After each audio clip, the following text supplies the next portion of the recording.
এবার গেছি আবার যাওয়ার পর স্যার বলছে আবার কেমন নিতে বললাম যে স্যার কেমন নিলে কি আমার ভালো হবে? স্যার বলছে এটা আমি বলতে পারি না।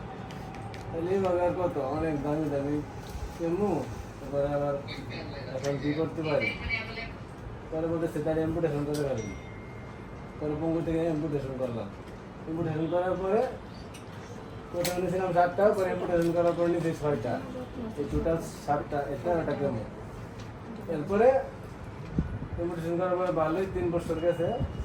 যাওয়ার পরে এখন বর্তমান পরিস্থিতি প্রফেসরদের রক্ত আসে কিছুদিন, অনেক দিন আগে, এটা আস্তে আস্তে প্রায় 7-8 মাস আগে প্রফেসরদের রক্ত আসে। আসার পরে আমি ডাক্তার দেখাইছি।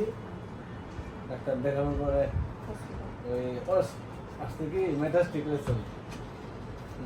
ওনারা বলতেছে যখন আমি ব্রাকে গিয়ে ইয়ে করছি, এক্সরে করছি, ওখান থেকে মেটাস্টিক লেগেছে। পরে এই সমস্যা নিয়ে আমি ঢাকায় মিরপুর 10 থেকে হোমিও ওষুধ খেয়েছিলাম 3 ডোজ। খাওয়ার পরে এই ওষুধ খাওয়ার থেকেই আমার পানি নেমে আসছে এবং ফুসফুসে পানি আসছে। আসার পরে আমি না পারি শুইতে, না পারি ঘুমাইতে, না পারি কিছু খাইতে।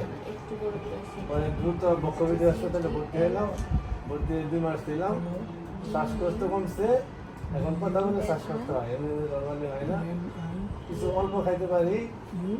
আর যেটা শুইতে পারছি না, এটা শুধু বাম কাঁধে অল্প একটু শুইতে পারি, আবার উঠে বসে পড়তে হয়।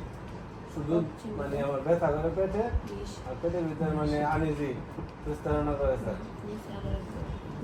আর এখানে পরে লিখে দিচ্ছি স্যার সমস্যাগুলো। আপনি যে এখানে ভর্তি ছিলেন ওখানে কি ফুসফুস থেকে পানি বের করছে ইঞ্জেকশন না, এখানে নল ঢুকায় পানি বের করছে।